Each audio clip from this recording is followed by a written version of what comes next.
Hi everybody, welcome to another exciting edition of the Mac Attack.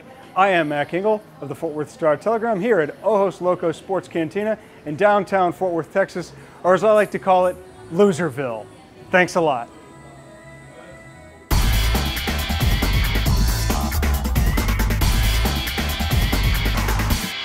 Because Condi Rice and all of her little college football playoff selection buddies and cronies and sycophants all hate the disciples of Christ Church as well as the Baptists.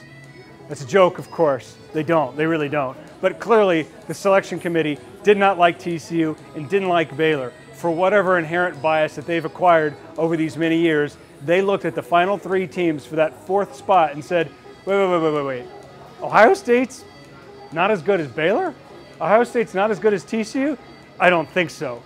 So they went ahead and put the Buckeyes ahead of the two teams, at least one of which deserved to be ahead of Ohio State for that fourth spot.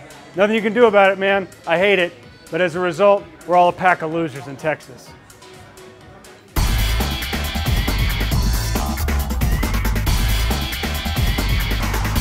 Trayvon didn't get invited to New York City for the Heisman Trophy ceremony, even though he deserved it. TCU's not going to the Final Four, even though it deserved it.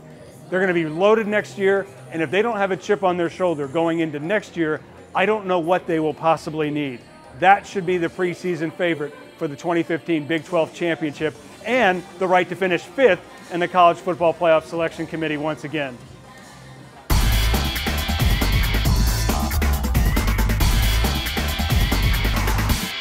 Listen here, good people in Waco. Art Briles, Baylor, you are the Big 12 champion. One true champion with two trophies. Baylor defeated TCU 61-58 back in, I don't know, October 11th. It feels like 10 years ago. The bottom line is that should be the determining factor for two teams that have identical records. I know Baylor lost to West Virginia by 14, but in terms of one trophy, one conference, one champion, Baylor should be the outright Big 12 champion. That being said, TCU right now is the better team, and they would have been a better representative for the sake of the Big 12 Conference in the Final Four. Doesn't matter now, you both got the shaft, so have fun with that trophy.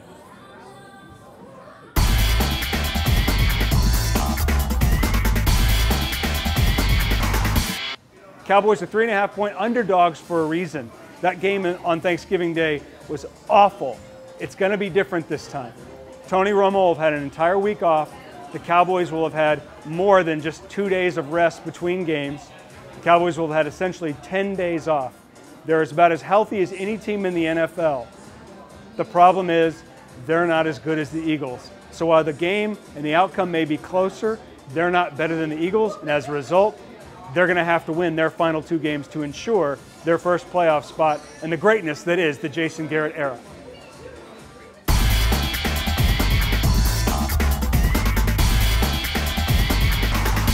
The Cowboys are in a really bad spot. Normally 10 wins is the magic number to get you to the playoffs, but thanks to the New Orleans Saints and the Atlanta Falcons, one of those two teams is going to go to the playoffs and host a playoff game, which is a train wreck and a travesty in and of itself, because neither one of those teams is going to finish with a better record than the Cowboys. The Cowboys don't beat the Eagles and they don't win the NFC East. They're going to have to get to 11 wins. That means they're going to have to beat either the Colts, Eagles, or Redskins in some combination thereof. They can beat the Colts. If they don't beat the Redskins in the regular season finale, everybody should be fired. Thank you very much for joining me here at downtown Fort Worth's Ojos Locos Sports Cantina. I am Mac Engel, the Fort Worth Star-Telegram, and next week, we won't be Loserville anymore.